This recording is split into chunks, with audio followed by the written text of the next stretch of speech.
Alright, it's Steve Machine. Welcome back to Rodz and Hobz. Today we're talking about something that we all need for our cars, especially in summertime, which is keeping it cool, right? So, yesterday we went to NAPA. We picked out one of these fans. It's pretty cool. Not expensive. Shop around, you know, different styles, different patterns, whatever. You find what you want, you're sticking it in the car. So, we got the 1965 Parisian. She was overheating the other day, so we're going to stick her in.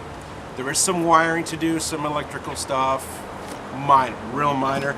If you're not comfortable doing it, please go see a mechanic, one of your buddies who knows how to do it. Alright? So for the most part, let's do what we can. Let's get you rolling and keeping that motor cool. So this is pretty straightforward. You got to drain whatever you got in your radiator. Make sure you got a catch basin underneath it to pick up all the antifreeze. You don't want that going all over your carport. That's bad. So watch what you got to take off.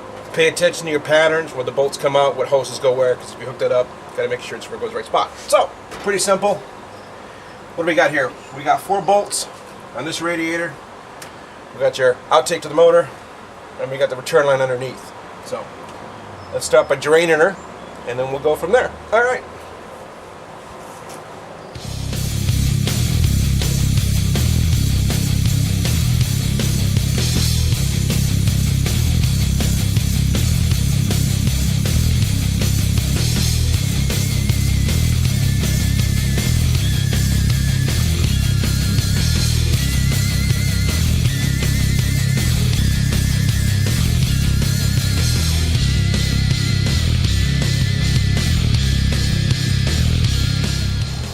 Okay, so now that you got your rad out, I first much mentioned, please put your coolant into a container and drop it off wherever your local dispenser place might be, Canadian Tire, Walmart, whatever it is in the States, Pep Boys.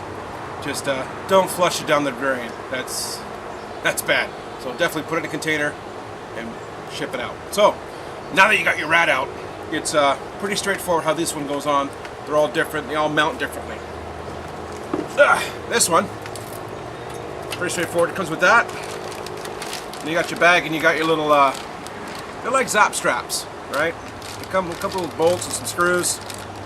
Plastic, you just push it through the radiator. Look for the hollow spots on the rad. And they go in pretty much in between the ribs.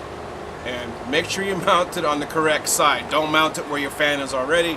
Mount it on the opposite side. So if you're facing the car, obviously it comes pre, and then post is your fan and your motor. So just pay attention when you're doing these things, because these are a little hard to undo. Alright? Okay, let's try this. You'll hear my voice, alright? So, here we go. These things just screw in your little caps, right? So as you go in, you just kind of push them through, and that's it. Pretty straightforward, not bad. Right?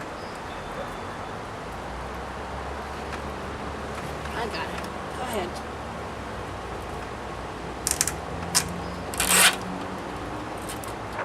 Okay, so what I've done is I got the 2 pins I pushed through here, which are these suckers, right? So I pushed it through one through there, and there's mounting holes run through there. So as they come around, that's pretty much where you left it. You just got to cut these off.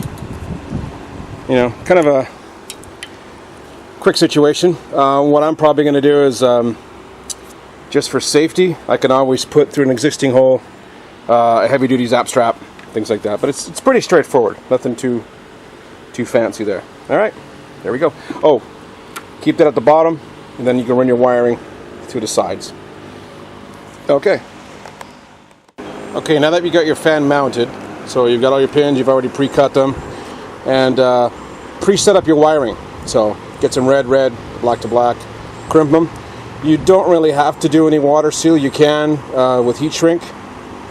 But they're tucked away pretty good, and that's it. So then we can just start dropping this in and pull your wire through your location, and you're good to go. And then we'll go on from there.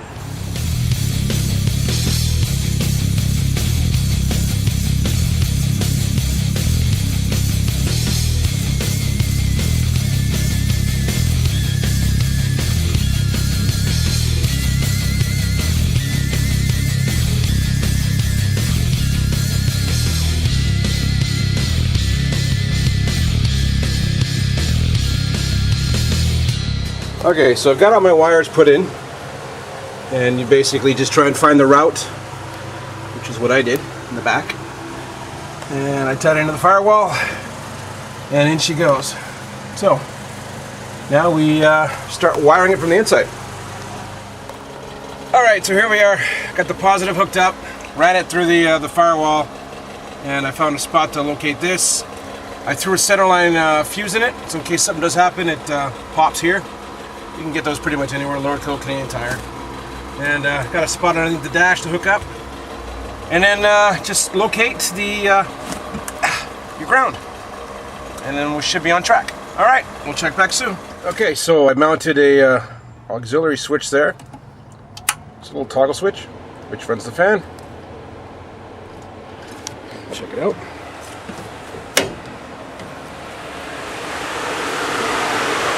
Now remember, there's two polarities, so I had to switch the wires originally. I had it running black and red to power, black to ground, and it was turning as a pull, so it was pulling the air from the radiator. So in the instructions it said just reverse them, and you'll be able to push the air, which is what I did. That'll keep everything nice and chilly, and we're good to go.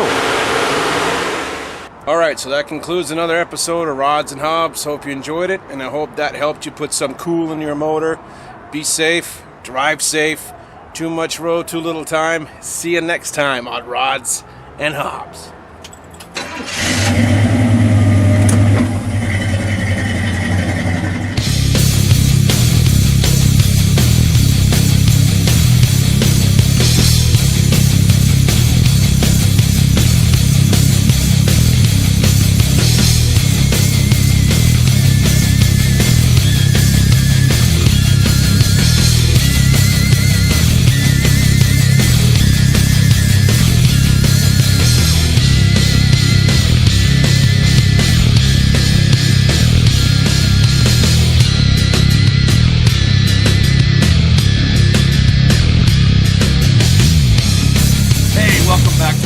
Hobz. I'm Machine, the host with the most. Not. Do that again? Yeah, that's stupid. Alright, so that didn't work either. I don't like to introduce myself. And you want to keep yourself cool and chill. Like a cucumber. Alright, so I talk about how to put one of these suckers in. I got my 65 Parisian here. She's the victim. Not. That sucked. Fuck, I'm never gonna get this done. I want to get it fucking installed. Hola, bienvenidos. Aquí estamos aquí en una pana para el coche. Está caliente muy bien. Ok, vamos a estarlo aquí. Muy bien. Ok. Rodz y Hobz. Yeah. Rodz y Hobz. Oye, ¿qué tal, eh? Yes. Una cerveza, ponemos esto en el coche y está bien. Paraguay. Ok. Box. I'm fucking destroying the box here. 3. Yes, stop leaning on it.